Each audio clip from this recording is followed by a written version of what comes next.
Hi, everybody, and welcome back. We're here to talk about moving towards diesel-free construction sites, and I'm being joined in this discussion by Ian O'Connor, Energy Manager at John Siskin Son, Andrea Davidson, Head of Environmental Sciences at HS2, and Kiro Tamer, Head of Environmental Sustainability at Keltbray. So just to set the scene a tiny bit, following the government net zero targets and removal of the red diesel rebate, contractors and clients are increasingly looking to reduce the usage of diesel on construction sites. Alternative fuels like green hydrogen are often suggested as one of the key answers to decarbonisation questions, but this is not currently widely adopted. So this panel discussion will consider what the next steps are for the industry to reduce carbon in fueling the plant machinery and construction work, to both reduce and in the long term remove the use of diesel from construction sites. So on that note, perhaps I can hand over to each of our panel members here to introduce themselves a little bit. Shall we start with Andrea? Sure, thanks, Sam. Hi, everybody. So I'm Andrea Davidson. I'm Head of Environmental Sciences at HS2. And what that means is I lead a team of specialists that cover sort of air quality, carbon, climate change, noise and vibration, and waste. And within that, we don't just sort of assess what requirements need to be or assess what impacts are going to be, set the requirements, but then sort of constantly looking for ways to improve. And at the beginning of last year, we set out our net zero plan on how we were going to get there, not just as a company, but also as a project through construction and operation. And within that, we set a range of different ambitions. And one of those key ones was to get to diesel free or eliminate diesel from all of our construction sites by 2029. We're already making great progress. We already have 19 diesel free sites, all with different mixes and different trials ongoing. I'm quite excited to share some of those with you today. Fantastic. Thank you very much. Ian, hand over to you. Thanks. Hi, everyone. Yeah, so just have to apologize if I just give a quick correction on the title. So recently my role has become the head of carbon engineering in CISC. So it's actually quite a natural progression from where I was as energy manager, which the energy consumption applied to a lot of our scope 1 and 2 emissions. So we're now progressing into managing and our full carbon footprint. So a lot of the work that we're doing, involves reducing that scope 1 and 2 emissions through the fuel use on site, but also making sure that the scope 3 emissions from the supplies of our supply chain are also managed. So we've carried out a lot of trials. We're doing a lot of work on reducing the need for diesel on site, whether it's through alternative fuels or through battery technology. And yeah, I'm happy to speak to those trials and the work that we're doing in this conversation. Thank you very much. And Kiro, over to you. Thank you, Sam. Good afternoon, everyone. I'm Kiro Tamer, Head of Environmental Sustainability at Keltbray. Keltbray is primarily a Tier 2 contractor. We're a delivery contractor, so in many ways we are the users of fuel and concrete, which puts us in a bit of a challenging position because we are a delivery business, but we're delivering someone else's design. So it's very much collaborating with our clients to find ultimate alternative solutions to decarbonize our own immediate operations, but the operations needed to support our clients. And we try to achieve that by running an internal team of engineers, sustainability and environmental professionals, and design teams to assess, implement, and challenge where possible. Yeah.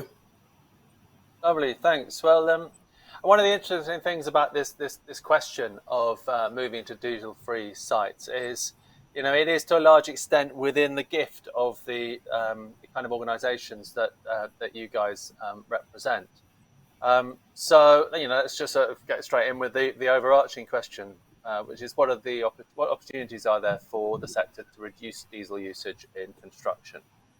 So in any order, who wants to jump in? What are the opportunities?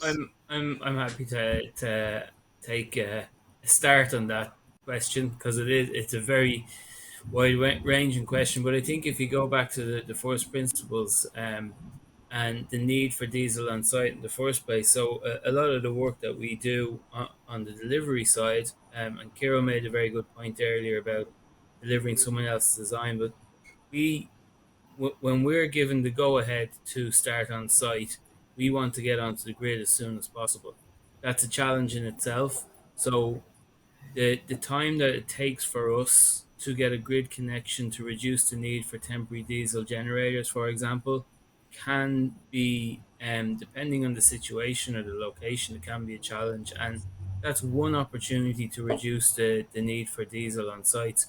But also, as Kiro mentioned, having having involvement at the earlier stages or in design, that can have a massive impact on the amount of diesel that we use as well. So if we know, if we're involved in the design stage and we know there are going to be challenges around grid connection, or even if we know that there are ways to mitigate the need for diesels in the design phase, then we've a lot of opportunity to reduce the diesel on site.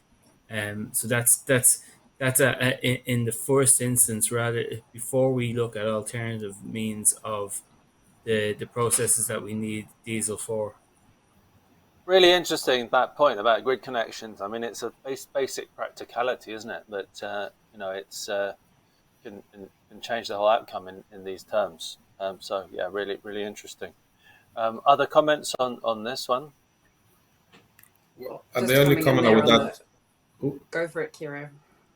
No, I was going to say the only comment I would add to the grid connection that you're fully right to say is basic, but actually connecting to the grid can be very, very complicated.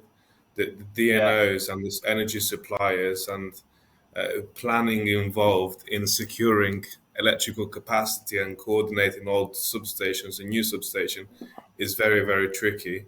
And utilizing a generator, you get power immediately and you can off-hire it with immediate effect. You can see why that has been the route for many, many years. Is all I would add to that. I'll pass over to you, Andrew. And more generally though, from the point of view of Keltbray. Yeah, we've been diesel. no, we've been on the journey of connecting to the grid probably for about 3 and a bit years, and all of our central offices, all of our central projects, there's about 7 of them. It's time from Elephant and Castle demolition to now IBM network building have all been connected to the grid. We did a case study last year, and that saved about 980,000 litres. But in order to do that, we've implemented or established a small utilities team. So I've got 2 people in my team are utility engineers. And the only way that we've done that is by having that in-house skill set, because it's a very complex challenge of managing stats and effectively utilizing existing connections and then coordinating the old connection to the new connection, which means you don't have to rely on generators. But the numbers are massive. That's about 10% of Calbray's total Scope 1 emissions, about 2,000 tons of emission that's saved by utilising mains power.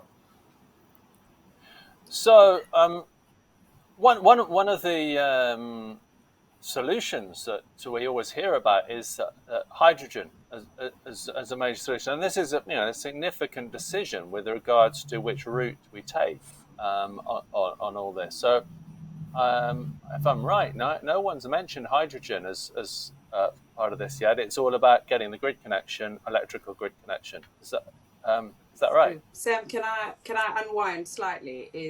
Yeah. So there's never going to be a one size fits all, and I think anyone involved in construction knows that there's no one site is the same. There are some really small sites right in the middle of communities to sites in the absolute middle of nowhere across this country. So yes, getting in a grid connection early is prize number 1, because suddenly you can start to use decarbonized energy from the grid, but you can also then deploy electric machineries that are available. And if I just sort of frame that in a slightly different way, is recently, sort of between the supply chain, academia, clients like ourselves, and government, the Zero Diesel Sites route map was published, and it was published just last week. And what that does is set out some of the key targets and actions and dates that we're all trying to collaboratively work together to solve, the problem of diesel in construction. So yes, grid connections are really important, but are not the only solution. And it's sort of a case of what else is there. And step number one is also around finding efficiencies. How do we reduce our energy demand in the first place? So Ian mentioned, being involved in the design work to understand where we need to get to. It's around finding solutions, technologies to really reduce the demand we physically need, or changing behaviors. And I know Kelpre and Kira will touch on this in a second. It's around, anti-idling strategies, or working with the Supply Chain Sustainability School to really upskill operators on site on how they can drive down their energy use. Then around alternatives, so drop-in fuels, we haven't spoken about it yet, but drop-in fuels like a biofuel, hydrogenated vegetable oil, like a biogas, so a clean air gas engine is another example. Hydrogen obviously fits into that role as well. And then there's the big one, which we've discussed a lot already, is around electric. And how do we move to some of those big electric machinery? And don't want to spend all the time talking, but on HS2, we already have 3 fully electric crawler cranes, and that's through Liebherr and Select Plant Hire. We've got a 250 tonner and 2 160 tonners. Again, need the mains connection to be able to charge them, otherwise you've defeated the point. We also have on the smaller side, electric telehandlers or diggers and dumpers. And recently, and I'm sure you've all seen, that Bauer's got a fully electric piling rig, so we've been trialing that on site. So there are lots of solutions out there.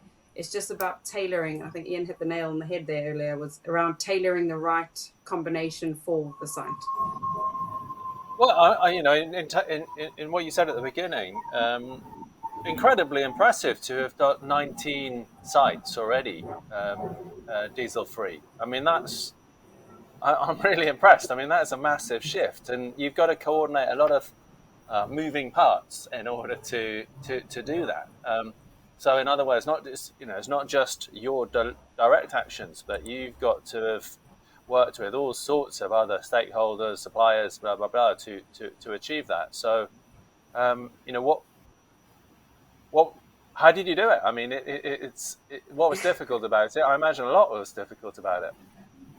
It definitely has lots of moving parts, the teams on the ground have been phenomenal, and it's really about that ownership of these commitments to drive the change on the ground.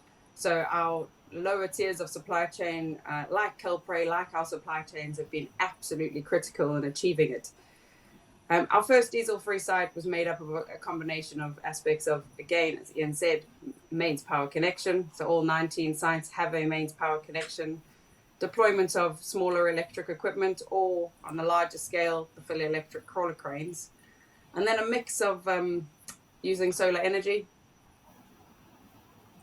So using some of the site cameras, so you don't need a diesel generator to run that, as well as hydrogen fuel cell technology.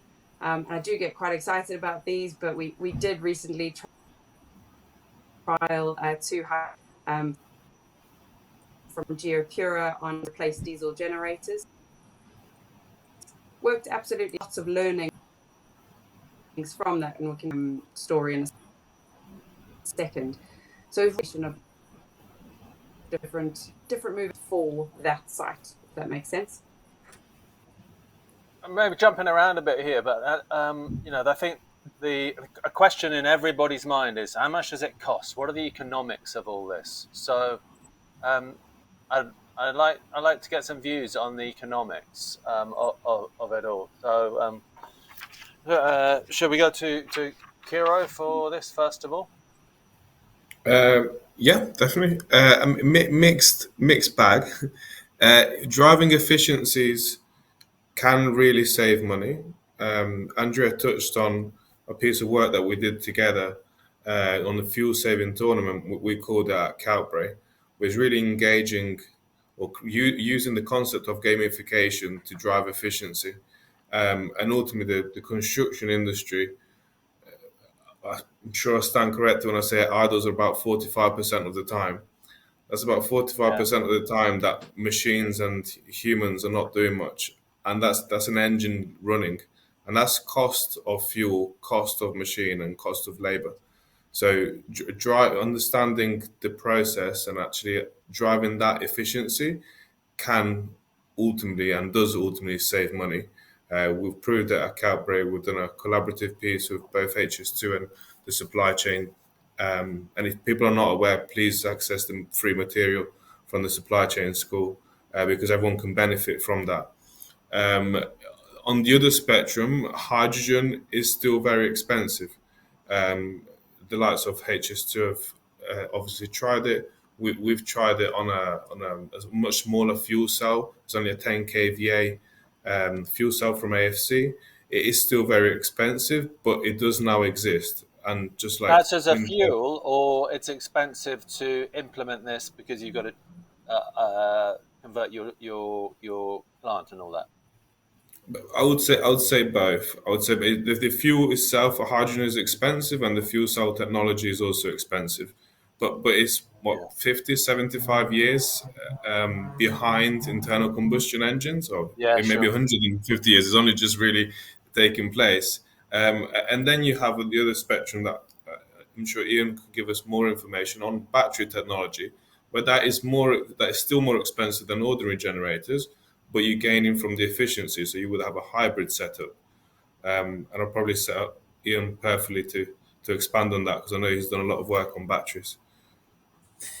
Yeah, absolutely. I mean, with regards to batteries, it's when you tell guys on sites that we want to bring in a battery to power a site, whether that's a tower crane or whether it's a site accommodation, a lot of the time they think, what are you going to bring in 4 AA Duracell batteries? Like, how are you going to power a site with a battery?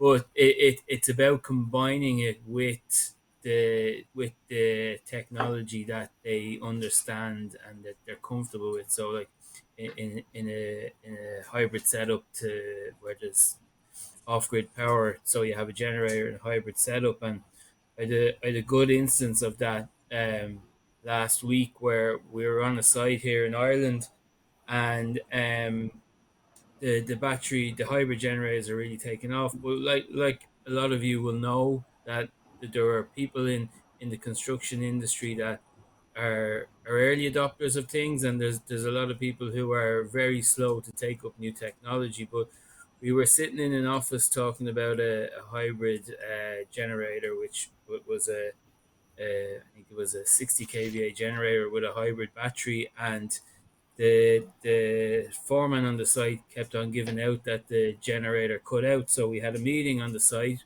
We're sitting there in the office talking about it, and he said, "Listen, there, see, the generator's after cutting out."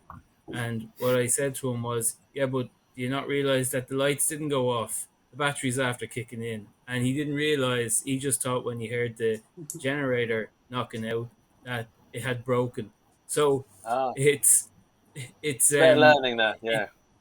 Yeah, there's a bit of learning, there's a bit of a culture shift to understand how these new technologies work, what the benefit is in using them, and that there's benefits from many different perspectives. There's a cost benefit, there's a resource benefit, and there's a carbon benefit, and highlighting the benefit to and tailoring what the benefits are to different people can be very useful, because different people will adopt things based on different benefits. So there's always a little bit of gamification, shall we say, with people to get them to take up these new technologies. But then again, there's the larger batteries coming into sites as well, and they have a great opportunity to eliminate the need for larger generators. Again, I think for the moment, getting rid of generators completely is a challenge, but reducing the size significantly is definitely within our grasp. So have you, at CISC, have you done a sort of cost-benefit analysis of going diesel-free? We've done cost benefit analysis on all the different technologies that reduce diesel consumption. In terms of going diesel-free completely, we'd have to look at, again, like like it was mentioned earlier on, there's every site is different. What diesel-free technology are we going to use? Is it going to be spending extra to get a grid connection earlier? Is it going to be using batteries to reduce grid demand and reduce the need for generators, or is it going to be investing in electric plant or hybrid plant or hydrogen plant? There's a wide array of diesel reduction technologies. Some cost more, some have a saving, some don't have a saving but have a significant carbon saving. Doing a cost benefit analysis on making our business zero carbon on site is a little bit more complex than doing an overarching analysis. That's really interesting, and I think I would, I'm always an optimist, but I see that as a positive thing. I see that there are adds and omits relating to this. Some things are going to cost more, and some things are going to cost less, and to some extent, you're driving behavior change that would have always been a good idea. I mean, idling and so forth, and efficient use of machinery on site is good, whatever fuel you're using. So yeah, I think it's an encouraging picture, and I think we probably would say that the cost curves, for these new and newish technologies are coming down all the time. Andrea, what's been your experience in terms of how the money goes around with regards to all this? Yeah, it's definitely, a different picture for a different technology. And one of the things we did on HS2 is I think the entire construction industry really felt it in April last year when the red diesel entitlement disappeared for the industry. And it really pushed change. There was a need to move quicker. Obviously, price of diesel went up. Obviously, the invasion in Ukraine also significantly pushed the price of diesel up. So suddenly a lot of these solutions became a lot more cost effective. What we have done is we've pulled together a little bit of a cost comparison on some of the different technologies. So a good example is site lighting. So whether that's a solar, a hybrid, or fuel cell solution, to compare what the difference pricing is in terms of how long it's going to be deployed on site. So while one in the immediate term, if it's going to be there for a year or 2 years, it's suddenly quite quickly, if your operating costs come down, quite quickly becomes cost even. That tool, we've agreed with the Construction Leadership Council that we will publish and have it as a resource for the wider industry with that zero diesel sites route map, along with sort of different other reports like a non-road mobile machinery management plan. So like you've got in the logistics industry on how you can best use your plant on site to reduce emissions. So that's sort of where it comes into from the sort of cost what we deploy. The other aspect that's really important is making sure we all have the evidence and the comfort to deploy some of these reliable solutions. And Ian's story in batteries kicking in was a really good example of site teams need to know that the solutions are reliable. They need to get the job done. They've got a time, they've got a budget constraint. Are these solutions going to support them in doing that? And that's why, I think it's really clear. So the role we have as HS2 in terms of having such a large infrastructure project is through our innovation program, trialing and testing some of these different solutions, bringing in independent academic bodies. We do a lot of work with Imperial College London and the Centre for Low Emission Construction to truly understand what those emission benefits are of these different solutions, whether that is a biofuel or a gas. So we've done a lot of work with Oaktech, who produced the Clean Air gas engine, or whether that's hydrogen. So yes, we've spoken about a fuel cell through the BEIS Red Diesel Replacement Competition recently. Cementation, Skanska, Ulemco and BRE partnered up to do a dual fuel piling rig. And again, it's around finding what's the solution, what are the actual dual benefits. fuel in what two fuels? Oh, sorry. So the dual fuel was hydrogen and hydrogenated vegetable oil. Okay. Meaning that when we start to look at that hydrogen picture, which you touched on earlier, Sam, it's around Well, production of green hydrogen, what's available, where is it coming from? And if we can get into the hydrogen sort of discussion now, actually, it's a good interlude into it, actually, is yes, hydrogen's going to play a key role in decarbonising construction. Yes, we've got battery electric, we've got in sort of the large pieces of plant, spoke about the crawler cranes to the smaller ones on telehandlers. But Kira will tell us all that mid-range band of plant machinery or big dump trucks don't have a solution on the market now. So it's a really good space for biofuel to make sure it's, that first stepping stone, provided we've done our homework in terms of making sure it's sustainably sourced, to go, right, what is, the big win going to be? And that's really the space I believe hydrogen fits into. The challenges are, we've spoken already about production of green hydrogen and the cost of green hydrogen, and there's a lot of work across the industry to bring that down. But what about transport to site? A big, large hydrogen tube trailer is very difficult to get onto a construction site. It's around making sure sites understand the health and safety implications, what exclusion zones need to look like. So again, that education piece. Storage on, so we store the hydrogen, and how do we refuel? We've understood diesel for a number of years. It's quite easy to take your Bowser to a machine. Yeah. How do we get the hydrogen to the machines?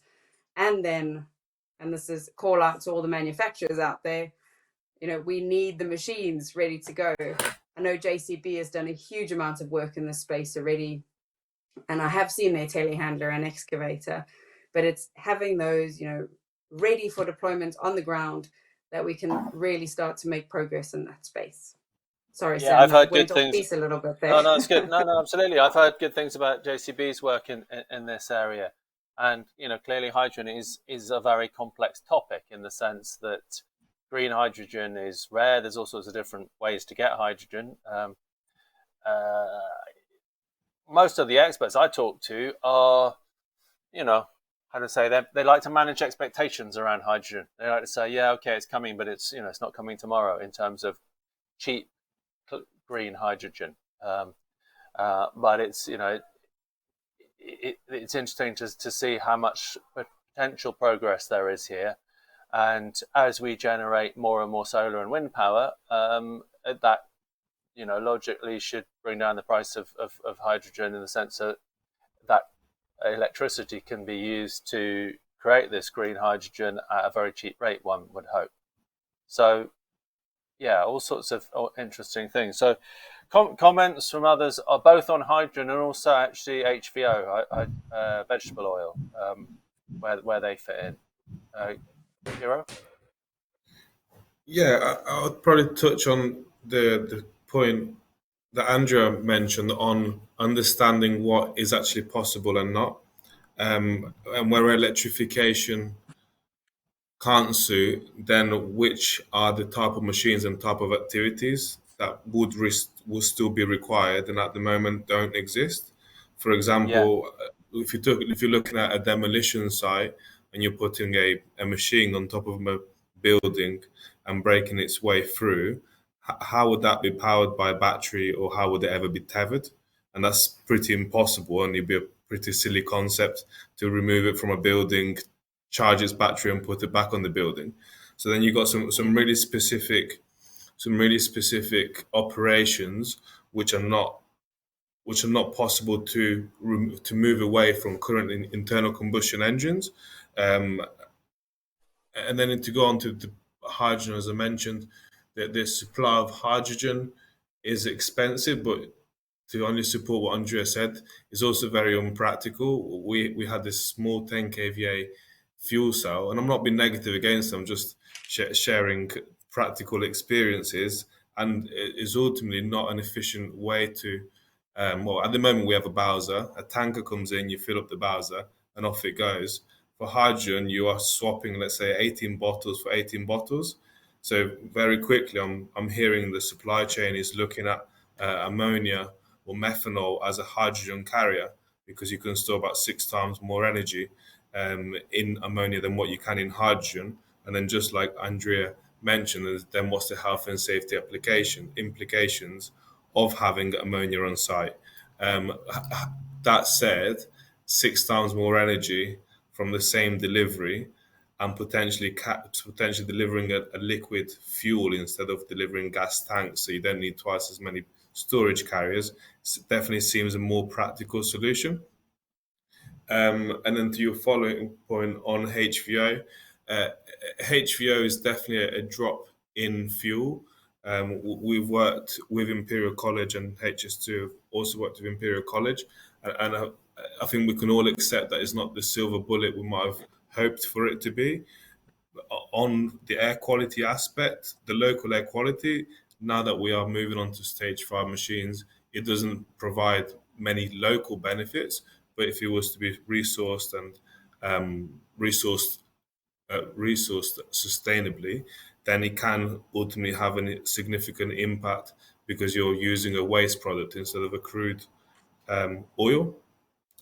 And just like Ian and Andrea, we're all saying is, I think unfortunately, crude oil, it really is an amazing natural resource which can provide us a lot.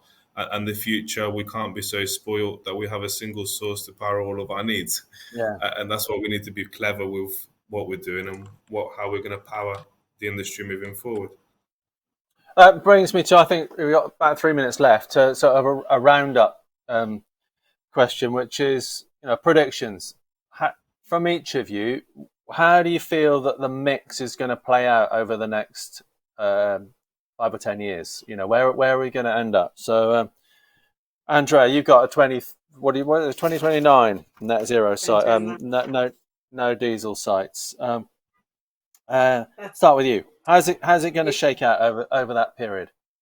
You're asking me to look into the crystal ball. The crystal ball, yeah.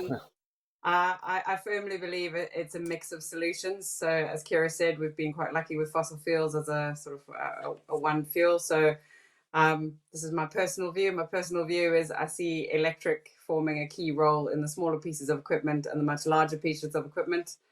I see then a mix in that middle engine banding range of gas, hydrogen, and the use of biofuels for a lot of those very hard to sort of challenging spots. I know a question has come in, Sam. So I'm just going to use 2 seconds. Okay, sure. Yes, the Construction Leadership Council is considering health and safety impacts across using different fuels across sites. So the CONIAC, so the Construction Industry Advisory Committee, is partnered in, and they already have some sort of one-pagers that they have put out on their website around looking at different fuels. So straight away, I know there's HVO is there, batteries are there, and hydrogen. If it's not there already, it's coming soon. So call to action is get involved in the Construction Leadership Council delivery group as we deliver that net zero route map, and get engaged into it, because we can only really solve this together. Thanks, Sam. Great, thanks. Ian, crystal ball time. What's your view? I'm sorry if I can't give much of a different answer, but it's without a doubt it's going to be a mixture of different fuels, depending on the site, depending on the location. Like if I was to look in 10 years into the future, you might have a city centre site which you may be able to electrify, but then you'll have a rural civils project which has a lot of muck shifters and heavy plant, which we'll have to look at more energy intensive fuels such as hydrogen, such as ammonia, and biofuels as well. And then always looking at, it's not just the fuel you use, it's becoming more efficient with the need for fuel. Reduce as much as we can, and then there's less of a need for the carbon emitting fuels, or less of a need for the alternative fuels that are harder to get. So without doubt, it's a mix. It's whatever is most appropriate for the location of the project that we have. Terrific. Thanks. Very short of time now. Kiro, final comments? At 2030, Science-based target reduction by at least 45%. It needs to be done. Efficiency combination of machines. We're now on 0. Yeah. I.e. the time Fantastic. for everyone that can't see it.